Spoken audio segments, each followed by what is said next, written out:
All right, everybody, welcome. My name's Jason Parker. Many of you know me from the radio show or the podcast, Sound Retirement Radio. I also have my book, Sound Retirement Planning. It's been out a couple of years now that many of you have read. I'm really excited about our retirement budget calculator that we have created and launched. Many of you are familiar with that. Let me show you this real quick. This is the retirementbudgetcalculator.com. Today's presentation, today's workshop, if you will, our webinar is all about creating a better budget as you head into retirement. And so I'll be talking a little bit about our invention, the retirement budget calculator, here as we go. But a couple of things I want to say before we get started. First of all, please don't take any of the information that you hear today and go out and change anything in your financial life without consulting with a financial professional. I don't know your situation. It's impossible for me to give you good advice unless we've worked together. So please just think of what we're going to share today as big picture concepts, ideas. If we talk about rates of return or investments or taxes, everything here today is just hypothetical. It's just, I just want to help paint a picture for you. The other thing is in our webinar sign up, we had initially, let me bring you over here to Sound Retirement Planning. This is where you could sign up for the budgeting webinar. And we talked a lot about some of the retirement planning aspects of that we were going to cover today. And as I started preparing for today's webinar, I realized I just really want to dig into the nuts and bolts of the spending side of the equation. And so I want to encourage you, if you haven't had a chance to watch any of the work that we've done on things like maximizing Social Security and creating a year-by-year cash flow plan, last month's webinar is still available as a replay. It's called the Retirement Planning Webinar Replay. I don't go into any detail there on budgeting at all, but that'd be a good resource for you just to go and get a glimpse of the some of the retirement planning that we help people with. So today I really want to focus, I think the best place to focus right now is on budgeting. So let's get into it. Why budget? And what I found is that there's really two primary reasons that people budget. When they're young and starting out, they're really budgeting because they want a greater sense of peace in their financial and their relationships with the people that they're in relation with. And so especially important for husbands and wives. Now I want to encourage you. You're not alone out there if you have arguments with your spouse over money. That's pretty normal. In fact, I had David Bach on my radio show some time ago. He wrote a book called Smart Couples Finish Rich. And he was saying that the number one cause of divorce in our country is arguments over finances and money. So first of all, don't feel like that's weird or that you're unnormal or that your spouse is defective in some way or that you need to go find a new one. None of that's the truth. The reality is it's just sometimes life isn't easy, and especially when it comes to money. Jesus talked a lot about money in the Bible because I think we need a lot of instruction, and some of that instruction's been around for thousands of years now, and so it's a good foundation to build off of. So I would say your first resource should be the Bible, but today we're going to be talking about budgeting just from a practical standpoint. The reason that people budget in retirement is different, though, than the people that are just figuring out this whole, how to have more financial peace in their life. And the reason that people budget in retirement is because they want confidence. So if you're on this program today, you either want one of those two things. You either want a greater sense of peace in your life and you just don't want to have those arguments anymore, or you want a greater sense of confidence to know that as you make this transition into retirement that you've saved enough and that the numbers are going to work. I've met with people, you guys, that have saved $10 million of liquid investable assets. I'm not talking real estate and other things. I'm talking liquid investable assets. And they're worried about running out of money in retirement. And the reason is because they're spending $600,000 a year. Now, at the same time, I've also met with people that have saved $300,000 for retirement. And they're not worried at all about running out of money because they're going to be able to live comfortably on the little bit of pension and Social Security income that they have. How can that be? How can you have $10 million and be worried about running out of money in retirement? How can, some of these, you read the news headlines today and there's all these really famous actors and actresses and sports athletes that make millions and millions of dollars, and yet they're filing for bankruptcy and they're broke. And you say, how can that be? And the reality is, no matter how much you have, until you really understand the spending side of the equation, it's never going to be enough. One of my favorite verses is, I have learned to be content in the good times and the bad. I've learned to be content. And I think that's what budgeting is. It's It's learning to be content with your financial situation. It doesn't necessarily mean settling. It doesn't mean you can't make it better. It's just learning to be happy and find joy in life in other ways than just spending more and more money. I asked some folks recently, and these were high net worth couple. They came into my office, and they have over $1 million investable assets, and they had over $100,000 a year of income. And they were coming in to meet with me because they felt like they didn't have enough. And so I just asked them the question. I said, when you hear the word budget, what does that mean to you? And so one of them responded with, well, that means having to cut back. And the other person responded and said, well, I just think that's the prudent thing to do. And I thought to myself, isn't that interesting? How is it that we can both hear the same word and have a different emotional response to it? And just getting back to this idea that no one person's right, and I'll share with you a little bit about my story and my wife's story, how we figured this out. But my wife is an artist. She is not the spreadsheet geek like I am. I mean, I'm the guy with the big ears and the propensity for counting dollars. In fact, many of you, if you've read my book, you probably remember the story. When I was a kid, I had a lawn mowing business when I was probably 11, 12 years old. And I would go around and I'd collect my dollars from the neighbors after mowing their lawn. And I'd bring those dollars back home and I'd wash them in the sink. And then I'd put them out on the counter and I'd blow dry them dry. And I remember being so disappointed because I'd bring the money to the bank to deposit. And then when I'd go to make a withdrawal, I was expecting to get these really nice, clean, crisp dollar bills back. And they'd hand me this stuff. And I was like, this isn't my money. I know my money. So, there's just different personality types. And it's knowing that it's okay that we can hear the word budget and think different things. One of the solutions to this is to call it something different. If you go to your dentist and your dentist says, hey, you're going to need a root canal, well, that just sounds bad. I don't know about you, but if I've never had a root canal, but just the thought of it is enough to keep me up at night. What if my dentist were to call that a happy tooth repair? Well, I might be more inclined to not worry about it so much if I were to call it that. So some people hear the B word, budget, and they just cringe. It's a negative in their mind. So for a lot of retirees, what if we called it a retirement spending plan? You need to come to reality with the reason that you've saved the money in the first place. It is not your net worth that determines your lifestyle in retirement. It's your cash flow.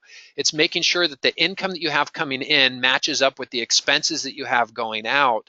And so the reason that you've saved the money, it's either to spend it, to enjoy it, to live life to its fullest, or you may want to leave something to the next generation.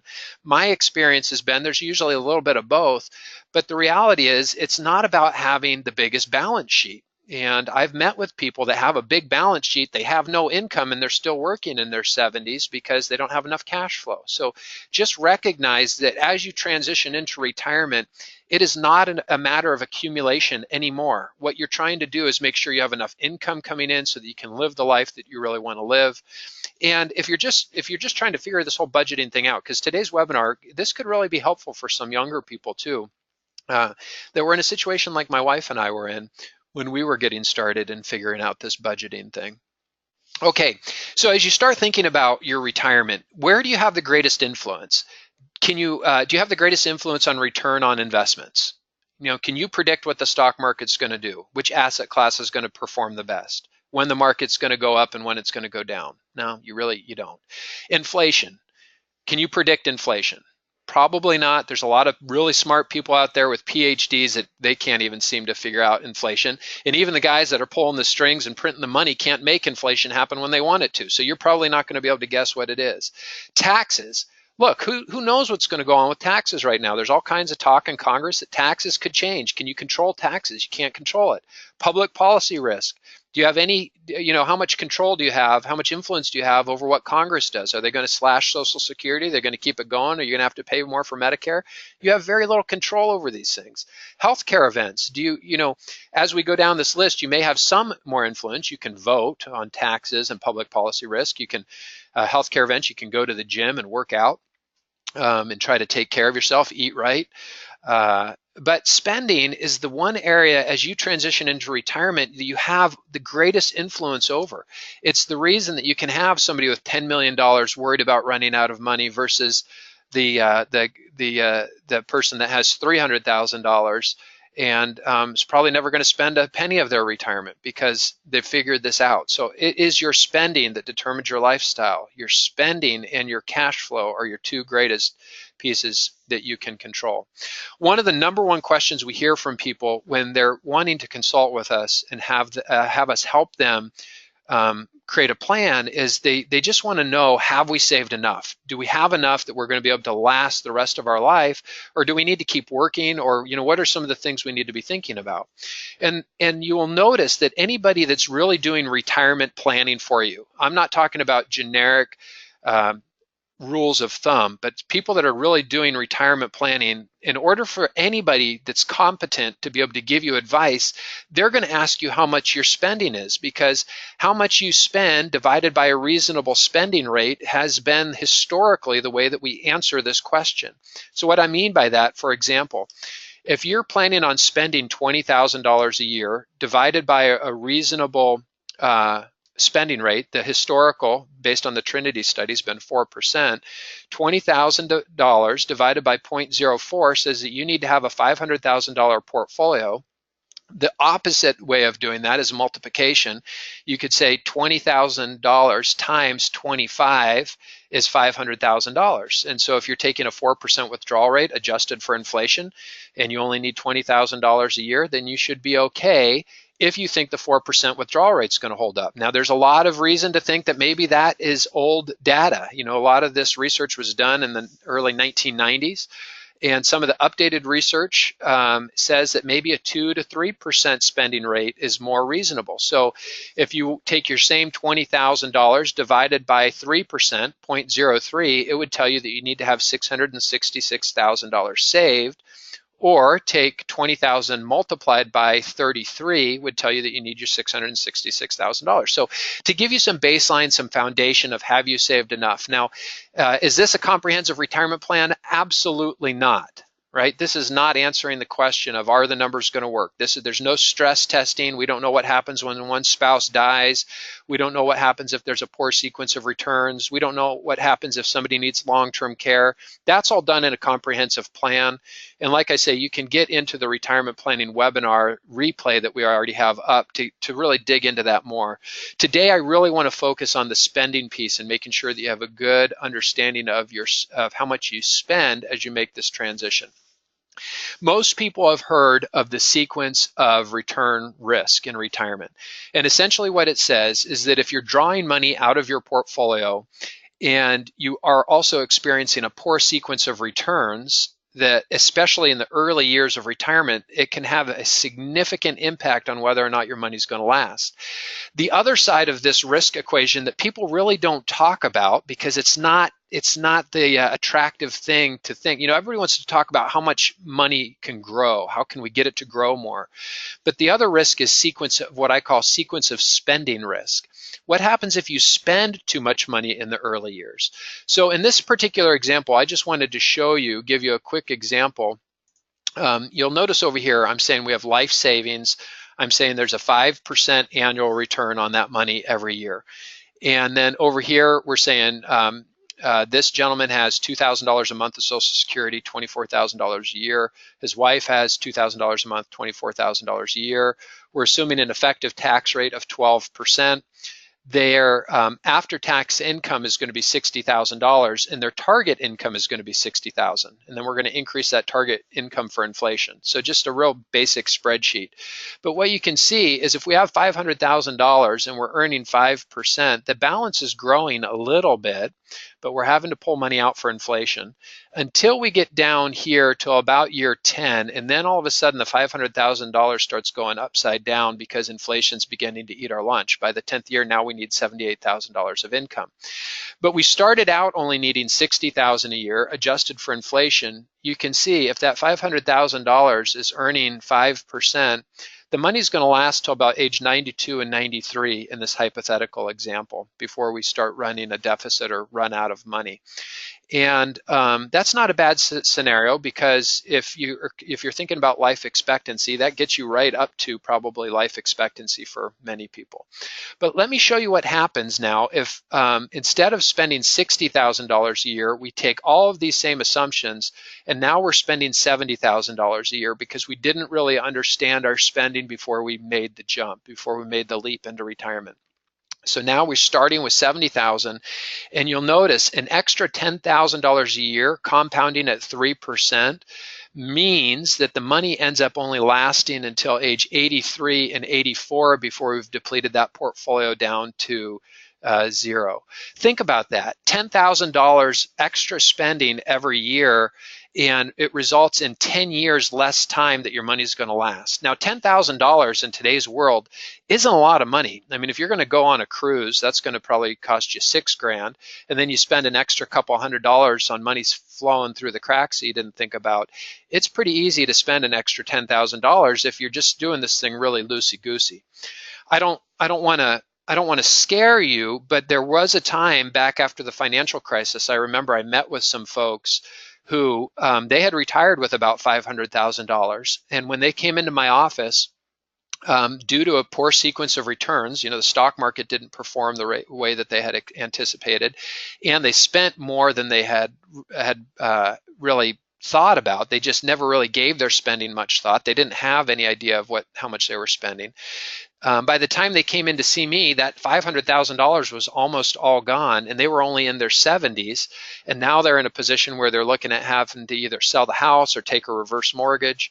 And it's just there's consequences to not doing the due diligence up front to really understand what the numbers are. So I'm not saying that you're going to enjoy the process. Budgeting is a pretty simple thing to do, but it's not easy. If it was easy, everybody would do it. So don't go into this with the expectation of it being an easy exercise. So here's why I failed at budgeting. And you have to understand, I am the numbers nerd, right? I mean, this is my sweet spot. This is my career. And I wasn't good at this initially. And here's the reason why. It was overly complicated. I had to micromanage my money. It took too much time. My wife and I couldn't agree. We didn't feel like it was necessary because we had good income coming in. It was confusing. And then once we did actually sit down and create the budget, we didn't stick to it. What good's a budget if you're not going to stick to it? And so what I came up with was a better solution that's simple, it's easy, and it takes very little time, and it doesn't require us to micromanage our money. One of the challenges I see with a lot of the software out there today, I mean, if there's some cool software out there that allows you to take all the transactions out of your bank account. You can go in, you can tag it all specific ways, and but I will tell you what, if you're a marathon runner, that is going to be a tough way to, and many of you have probably experienced this. I mean, if you're going to do that every couple of weeks or every month, unless you're just somewhat of a masochist, you may not be able to stick with it. And so you're going to end up failing at budgeting like I did. So how I won at budgeting, let me tell you, I kept it very simple, and I made it effective. I made it so that there was a very easy way to understand how it works. And I'm going to show you exactly what I want to do in this webinar, is show you exactly the nuts and bolts of how to create a good budget so that you have not only some more peace in your financial life, but you have a greater sense of confidence to know your retirement numbers are going to work.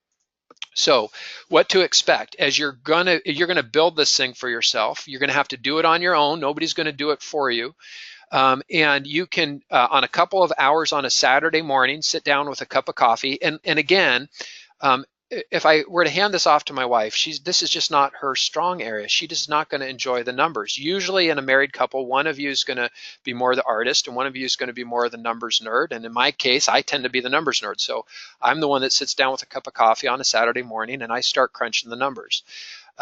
Then what you're going to want to do is allocate cash 2 times a month to your envelopes. And listen, some of you out there are thinking this envelope budgeting system is too old school. You're thinking, you need something fancy. You need some fancy software. I'm telling you, I've used just about every piece of software out there. And the reason that envelope budgeting keeps winning time after time after time, and it's been so effective for years, is it because it creates artificial scarcity for you. When the dollars are gone, the spending stops. It's the most efficient, effective way to do this. So I created the retirement budget calculator to help make this easier and to help log it over time, but it doesn't replace this old-fashioned, old-school way of doing things. And then you don't have to micromanage this type of a budget. I found that unless something significant changes, our kids start some new activity and it's going to be a new expense that we have to be accounting for the most part, if we update our budget once per year, that really keeps us in track and online. And so you don't have to be somebody that's micromanaging your money by creating this type of structure. So I'm going to show you how I recommend you consider doing this. So first of all, I have what I call our budget gathering form. And I'm going to show you what this looks like. And I'm actually going to make this available to you, and I'll show you where to find it. Let me just pull this up real quick. This is a form that we created for you, and it's going to be available under the Resources tab on Sound Retirement Planning. So what you're going to need to do is you're going to want to print this form out, or it's also a fillable form, so it will do the calculations for you. But you're just going to take and you're going to start filling this data in. So you're going to put in what your salary, pension, Social Security, annuity, stocks, bonds, tax return, these other items for income. If you know approximately how much you're paying in taxes, you can put that dollar amount there. You'll notice this matches up perfectly with the retirement budget calculator that we've created. So many of you already subscribe to that tool.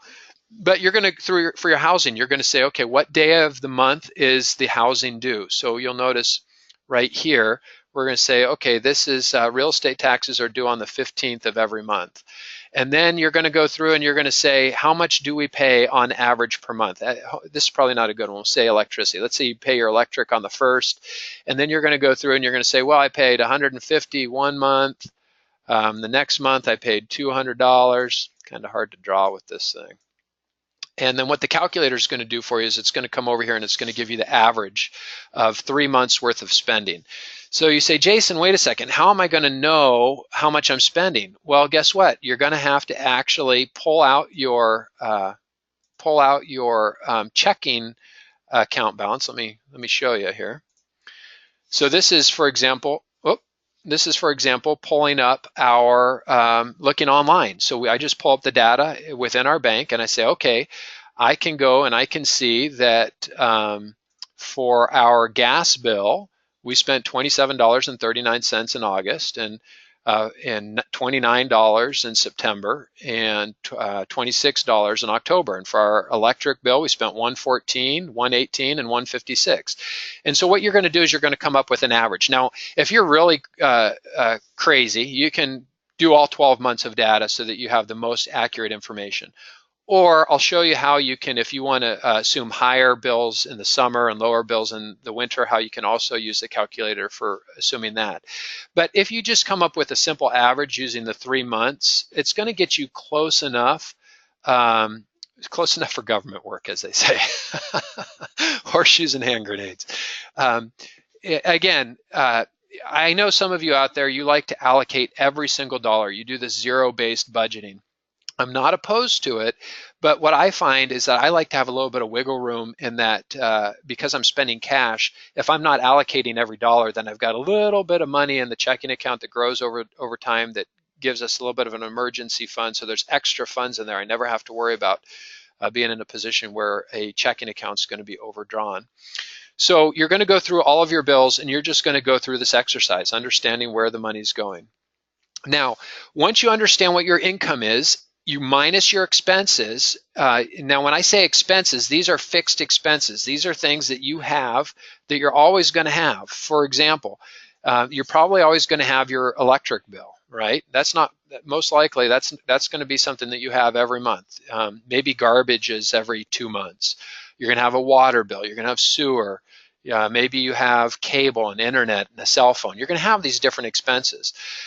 And maybe some of them are discretionary. Maybe you don't need a cell phone, so you can eliminate the cell phone, or maybe you can eliminate a security system. You have that flexibility to go through and decide what's really important to you.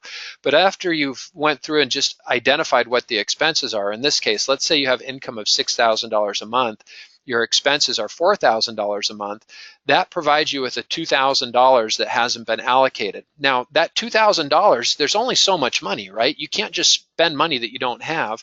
So now you've got $2,000 that you're going to be allocating to cash. What I like to do is every bill that we can pay electronically, like gas bill, cable, mortgage, anything like that, we set it up on electronic payment so it just gets paid right out of the bank account. I don't like having to write checks. It just drives me nuts.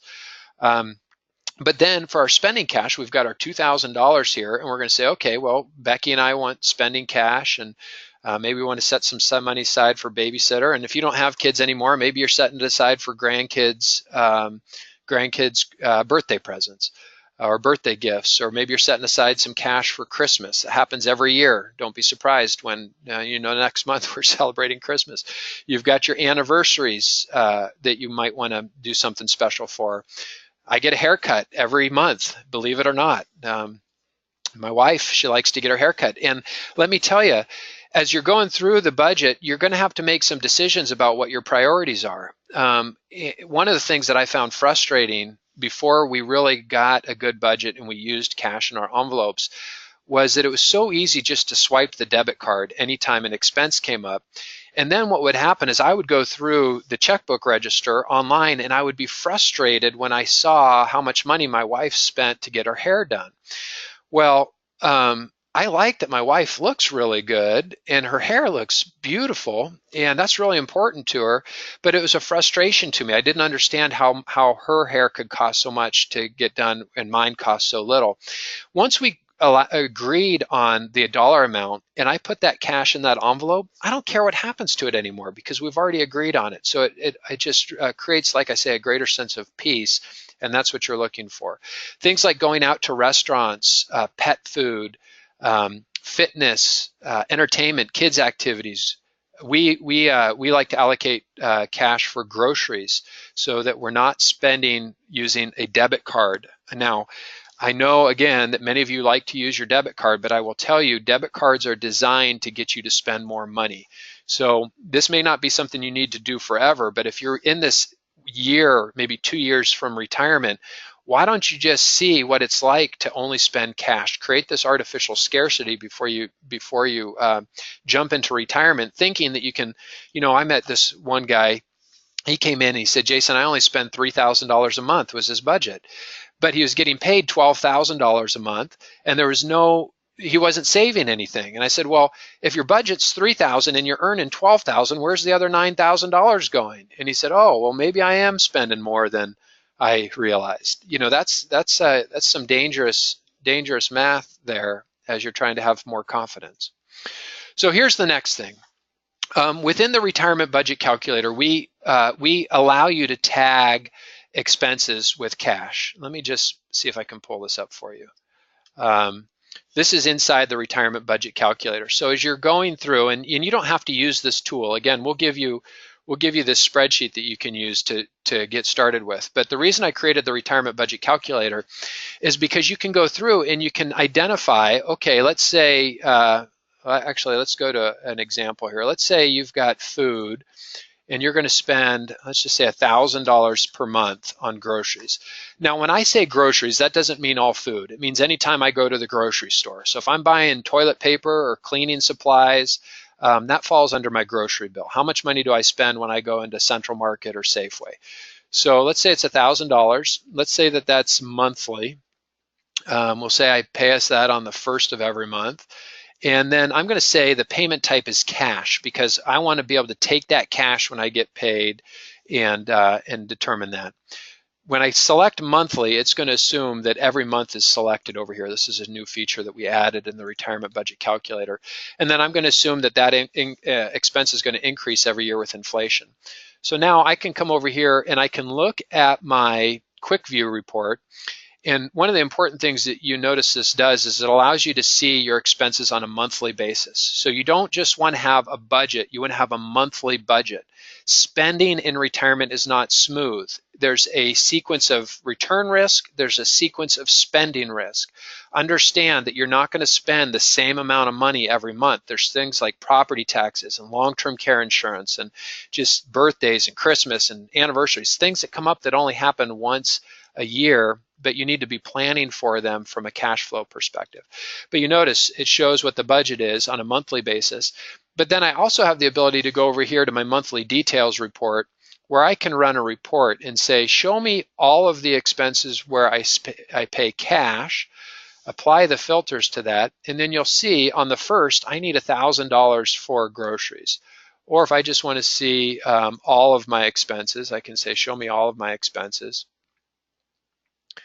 and run a report and say, okay, well, I see that I have $150 in January that is budgeted for my winter electric bill. Now, this is just a test account that I set up just to help show you how the budget calculator works. But let me get back into my presentation here. So now, once you have your cash established, so in this example, we're saying that we need, for groceries on the first, we need $600 cash. For restaurants, we need $100 cash. For spending cash, $100. Spending cash, $100. Babysitter, $50. Kids spending cash, $10. I need $960 cash. So when I go in to deposit the paycheck then, and you do the same thing if you're retired, because you're going to get paid probably on the first of every month. Maybe you only need cash for your envelopes on the first instead of every 2 weeks, or depending on how often you get paid. But the next piece is you just need to determine what denomination bills you need. So for example, if you're going to the grocery store, I don't know about you, but I don't need a wallet full of 20s. So I'm just going to get $100 bills. I'll ask for 6 of those, and that's $600. The rest of the money I'll ask for 20s. I need 17 20s, $340. And then I need two $10 bills just to make the numbers work. And so the total cash is $960. I have that little cheat sheet printed in my wallet. When I walk into the bank, I deposit my paycheck, and then I fill out a withdrawal form that says, here's how much cash I need. I take the cash home. I stick it in our envelopes, and this is what the envelope system looks like in our family. Again, this doesn't have to be complicated, but you can see my wife, she's an artist, so she likes everything to look nice. So she has this nice little label maker that she uses for putting labels on everything. And then we just have our different envelopes, and we take the cash and we stick it in there. We've created artificial scarcity. When the cash is gone, the money is done. And so we created the retirement budget calculator not just so that you could see how your budget was going to be impacted today, but the nice thing is you can make some assumptions about when Social Security is going to start, when expenses are going to change, how taxes are going to work. You can make some assumptions about inflation for each different expense, so you can see how your budget's going to change over time. And this is just stage one of the calculator. There's some really cool things that are going to be coming to you in the future that's going to make it an even better tool for you. But again, most important piece is just understanding. You've got to understand your spending. The better your spending, the better your retirement. The more detailed it is, the better you're going to feel about it, and the greater sense of confidence. So that being said, I'll open it up for questions here and see if there's any specific questions that you guys have. You all know where the Q&A box is over on the right-hand side. If there's any specific questions you have for me, go ahead and shout those out. Otherwise, we'll finish up here today.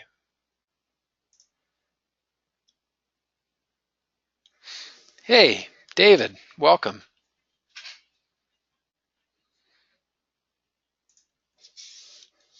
Going once? Going twice? We are going to, I did record this webinar for you, so if I'll send you out a link to it. I'll send you out a link to the budget data gathering sheet, so you have that as a printed tool. You can go through and understand your expenses. I want to encourage you, we're going to post this online for a time, and if you know anybody that's getting ready to retire, or maybe just people that need to have a better understanding of how to create a envelope budgeting system for a monthly budget, share this with them. Help them get more peace in their life, help them get more confidence. With that, you guys, I thank you all for being here. I hope you found this helpful. Again, I dig into more detail on how to create the retirement plan on that recorded webinar. So if you haven't had a chance, go back and watch that while we still have it up before I take that down. But I hope you found our time helpful, and I hope you have a better budget and a great retirement. Thanks for being here.